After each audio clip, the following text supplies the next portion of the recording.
The original Modal CraftSynth was a DIY synth with exposed circuitry that you had to put together yourself. And while it did sound good, it didn't quite hold up against the competition from Korg Volcas as well as the Uno synth. With their new CraftSynth 2.0, Modal has actually taken a big step forward and created something unique. And the tired phrase "more than meets the eye" comes to mind. What Modal has created is basically a portable wavetable synthesizer, but we're getting ahead of ourselves. This is my review of the CraftSynth 2.0, 9 things that you need to know about it. My name is Bo and welcome to Bobeats. This video is sponsored by Skillshare, which is an online learning community, a video service, and if you want to check it out, you can use my link in the description. The first 500 who uses it get 2 months for free, so go and check it out in the description. So the first thing to note is that this little synth actually supports 8 different oscillator types. So it has 2 oscillators and you can set them to different types here. And for each oscillator type there are different waveforms, 40 in total.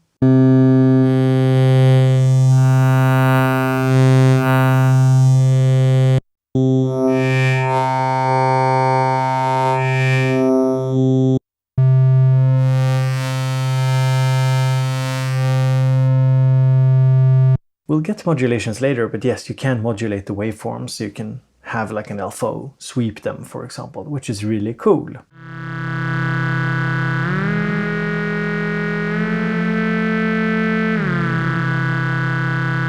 I think having 8 different oscillators for the waveforms to choose between and sweep between is something that might go unnoticed with a synth like this. It might seem like it's very standard, but in fact there's a lot here to work with in terms of sound design. So yeah, you can come up with some pretty cool results. Sounds like this, for example.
One of the most powerful features of the CraftSynth 2 is the oscillator modifiers.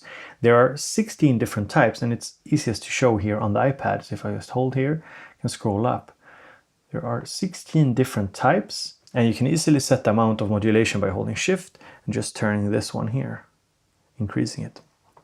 But we're getting ahead of ourselves. So what is these oscillator modifiers? Well, there are different ways of using the 2 oscillators to modify each other. So normally wave 1 is the carrier and wave 2 here is the modulator, meaning that the waveform of oscillator 2 impacts the sound of oscillator 1. So let's listen to some of the oscillator modifiers. I have created a very basic patch here.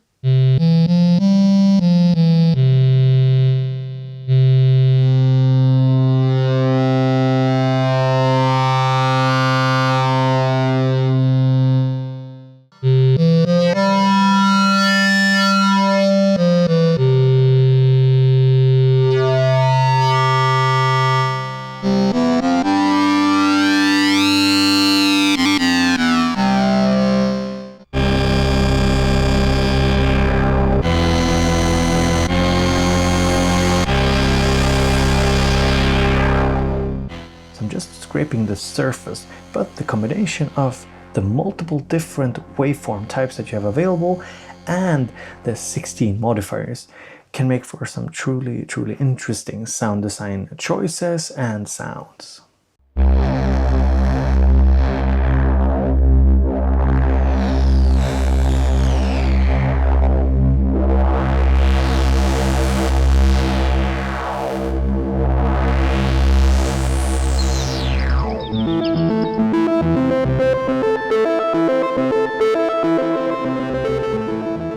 Just like I've done so far in the video, you can hook up the CraftSynth 2 to an iPad, for example, to get additional options. Here you can, for example, access more modulation sources, a more practical preset browser, and also a live section where the graphics are a little bit simplified to have more direct control over the sound for, say, a live situation or jamming situation. And speaking of connectivity, it's really refreshing to see full-sized MIDI on this unit, as well as sync. We have the line out, headphones and USB, and then you power it on here on the side. So yeah, full-sized MIDI. Big thumbs up for that. That's amazing. That's really good, especially when you don't want to carry around these small like breakout cables and they get lost, and it's super annoying for like live use or a small setup. It's easy that stuff like this gets lost. So yeah, big plus for that. So this little synth here has a pretty capable mod matrix. So from the unit itself, you actually have 3 sources that you can send to a bunch of different destinations. There are actually 36 destinations, and there are also 5 additional sources available here from the unit itself. But we'll mainly focus on the ones accessible from the hardware. So you have LFO1, LFO2, and you also have the Mod EG. And these are pretty straightforward to set up. So we have a little sound here that we made.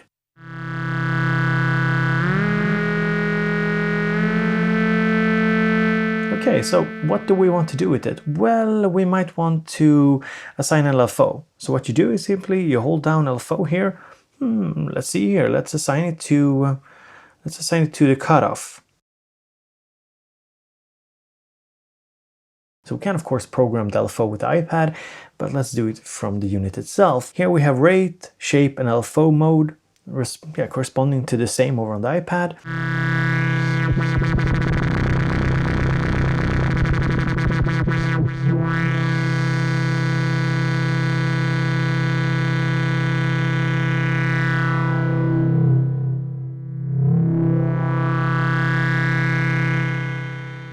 And then we can of course change the shape.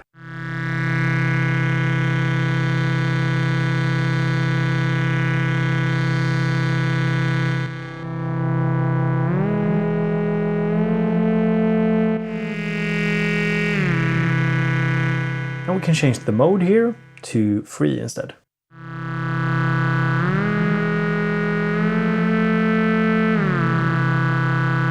Let's apply it to something else. Hold down LFO. Let's try, let's see here. Let's try the resonance a bit.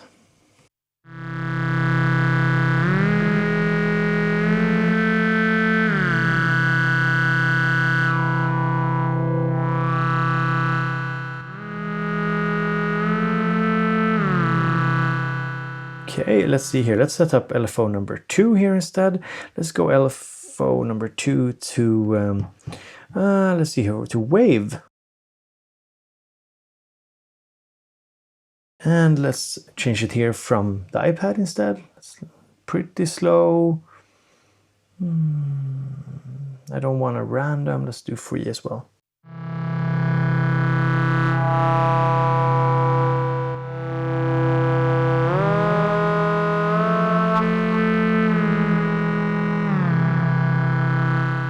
And we have the Mod EG. So when you press one of the EGs here, filter EG, well, you cycle through filter EG, amp EG, and Mod EG. Basically, the corresponding knobs over here, so attack, decay, sustain, release, they apply now to the Mod EG. So we can set it up, Mod EG here.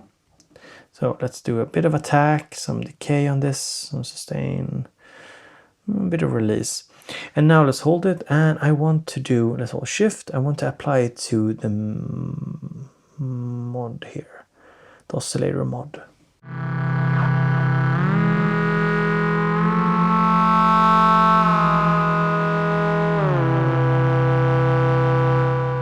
Okay, pretty cool.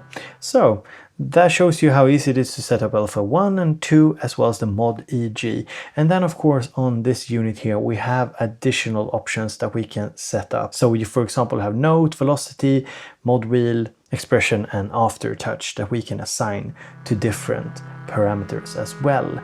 So a lot of different modulation capabilities on this tiny little synth.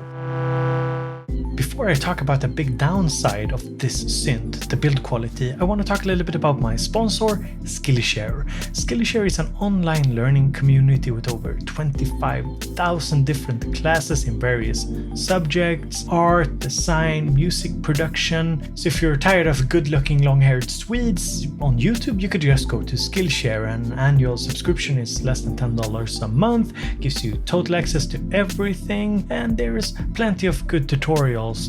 For example, there are tutorials on how to brew coffee. So I mean, if you're bored with music, go and look at this little tutorial here about brewing coffee, and if you use my link in the description, the first 500 gets 2 months for free. So we have to take a moment to talk about the build quality. The plastic enclosure feels okay, feels nice. The keys, however, they are responsive, but they're not that fun to play, and the same goes for Volcas as well as the Uno synth. These sort of touch controllers, yeah, they aren't that great, to be honest. I mean, this is a synth that is meant to be sequenced from an external source somehow, or yeah, you can hook up a MIDI keyboard and play it that way and it will be a lot more fun, that's for sure. Big plus, however, for the easy to understand light grid that changes when you change values, for example when you set up a modulation. So big plus for that, but we have to talk about the knobs. They don't feel very good. Now, granted, this unit should be compared to a Volca or the Uno synth, and the knobs on those devices aren't that great either. So it is what it is. But yeah, I would have loved something with a little bit more texture. There's not really any resistance when you turn them. Yeah, they're not very satisfactory at all. And yeah, it has to be mentioned since the Sculpt has the same problem with low quality knobs. The filter of this unit is actually morphable. Let me show you what this means. So let's take a look here. Here's the filter. Resonance. Hit shift.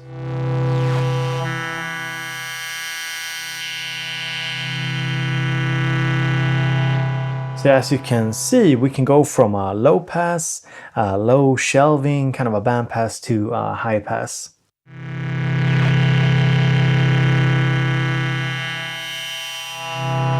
And yes, you can modulate it. So let's hold down an LFO.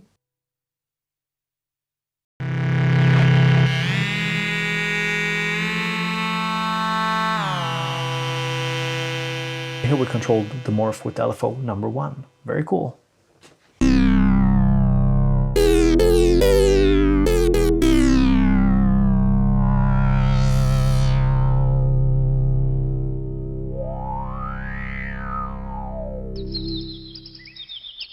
So one thing that's really cool with this synth is that even though it's monophonic, you can do sort of chords with it using the spread function. So this is what the spread sounds like.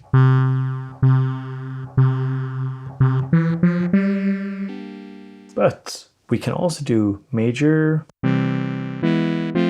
minor,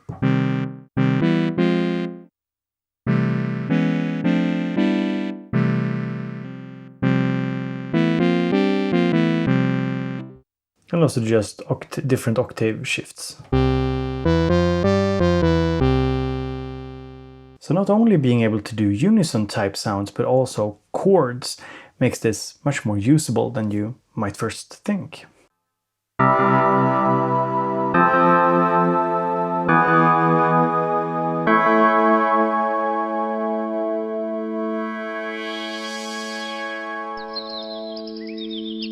So what do we have in terms of effects on this little unit? Well, we have delay and we have distortion. The distortion is sort of wave-folding distortion, so it does add a lot of nice character and warmth to the sound. Let me just show you here.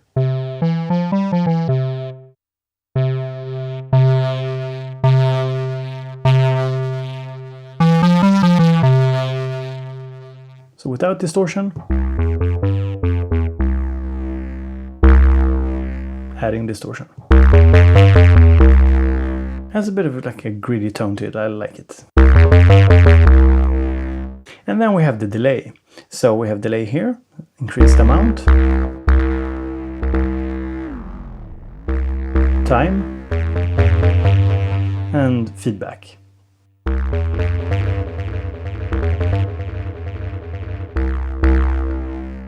And combining distortion, delay, and the spread, basically doing chords, you can do some big sounds.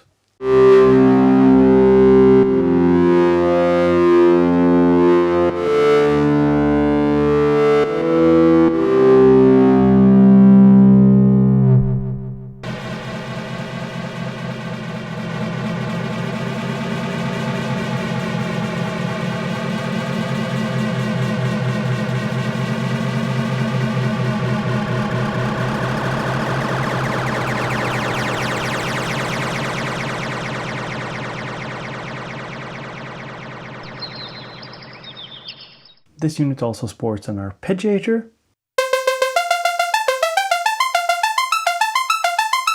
that you can program.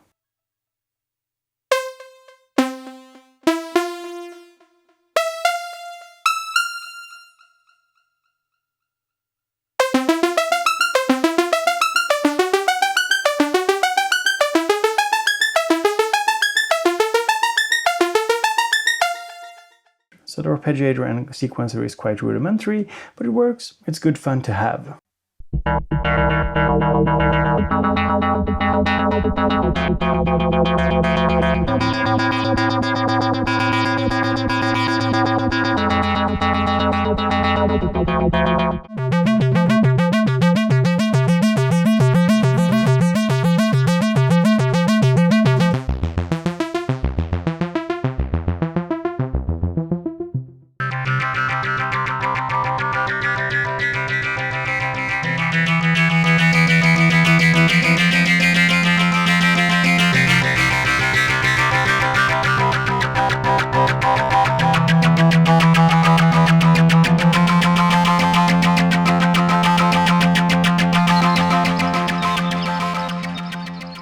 So what are some of my final thoughts about this little CraftSynth 2?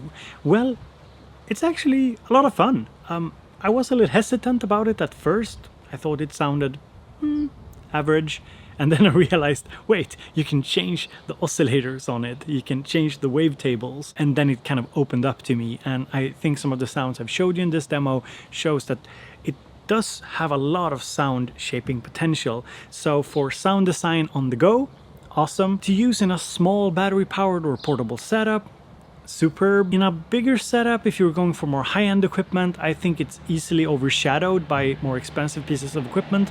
But I mean, that's pretty much what you'd expect from such a cheap little synthesizer. So yeah, for the money, it's kind of interesting and unique. And portable wavetable synth, I mean, what's not to like about that? So yeah, overall, I'm quite pleased by it. My only big concern is the build quality of the knobs. That doesn't feel good. And this is something that I love to see Modal improve upon in future iterations of their synths. Because it's a big part of the joy of having something physical. Just, yeah, it doesn't feel that good. So I want you to keep that in mind. If it's super important to you, it actually could be a deal breaker. So yeah, those were my thoughts about the CraftSynth 2 from Modal. Thank you so much for watching this review. If you enjoyed it, try that thumbs up button. Sometimes it's broken, so you might have to press it a little bit more. And if you want to sponsor future videos, help out, help me make even better content, go to patreon.com/Bobeats. So yeah, time to enjoy the weather and have a great day. See you later.